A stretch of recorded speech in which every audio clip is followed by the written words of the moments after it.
ಹೊಸ ವರ್ಷದ ಹಿನ್ನೆಲೆಯಲ್ಲಿ ವಿಶ್ವವಿಖ್ಯಾತ ನಂದಿ ಗಿರಿಧಾಮಕ್ಕೆ ಪ್ರವಾಸಿಗರ ದಂಡೆ ಹರಿದು ಬಂದಿದೆ. ನಂದಿ ಗಿರಿಧಾಮದ ಸೌಂದರ್ಯ ಕಣ್ತುಂಬಿಕೊಳ್ಳೋದಕ್ಕೆ ಅಂತ ಪ್ರವಾಸಿಗರು ನಾಮುಂದು ತಾಮುಂದು ಅಂತ ಮುಗಿಬಿದ್ದಿದ್ದಾರೆ. ಅಂದಹಾಗೆ ಬೆಳಗ್ಗೆ 8 ಗಂಟೆವರೆಗೂ ಪ್ರವಾಸಿಗರ ಪ್ರವೇಶಕ್ಕೆ ಪೊಲೀಸ್ ಇಲಾಖೆ ನಿಷೇಧ ಹೇರಿತ್ತಾದರೂ ಕೂಡ ಪ್ರವಾಸಿಗರ ಒತ್ತಡದ ಹಿನ್ನೆಲೆಯಲ್ಲಿ 6 ಗಂಟೆ 30 ನಿಮಿಷಕ್ಕೆ ಪ್ರವಾಸಿಗರ ಪ್ರವೇಶಕ್ಕೆ ಅನುವು ಮಾಡಿಕೊಡಲಾಯಿತು. ಕಳೆದ ಮಧ್ಯರಾತ್ರಿಯಿಂದಲೇ ನಂದಿಗಿರಿಧಾಮ ಪ್ರವೇಶಕ್ಕೆ ಸಾವಿರಾರು ಮಂದಿ ಪ್ರವಾಸಿಗರು ಕಾದು ಕುಳಿತಿದ್ದು, ಬೆಳ್ಳಂಬೆಳಗ್ಗೆ ವಾಹನಗಳ ಪ್ರವೇಶಕ್ಕೆ ಅನುವು ಮಾಡಿಕೊಟ್ಟ ಕೂಡಲೇ ಬೈಕ್ ಸವಾರರು ನಾಮುಂದು ತಾಮುಂದು ಅಂತ ನಂದಿ ಬೆಟ್ಟಕ್ಕೆ ಏರಿದ್ದಾರೆ.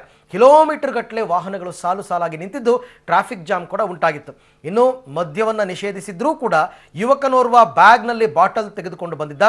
ಸಿಬ್ಬಂದಿ ತಡೆದಾಗ ಕಂಗಾಲಾದ. ಇನ್ನು ಸೆಲ್ಫಿಗಾಗಿ ಪ್ರವಾಸಿಗರು ಹುಚ್ಚು ಸಾಹಸವನ್ನ ಮಾಡ್ತಾ ಇದ್ದಾರೆ. ರಕ್ಷಣೆಗೆ ಅಂತ ಅಳವಡಿಸಿರುವ ತಡೆಗೋಡೆ ಎತ್ತರದ ಕಬ್ಬಿಣದ ಗ್ರಿಲ್ ಅನ್ನ ಏರಿ ಸೆಲ್ಫಿ ತಗೋತಾ ಇದ್ದಾರೆ. ದಂಡ ವಿಧಿಸಲಾಗುವುದು ಅಂತ ನಾಮಫಲಕ ಇದ್ರೂ ಕೂಡ ಪ್ರವಾಸಿಗರು ಕ್ಯಾರೆ ಅಂತ ಇಲ್ಲ.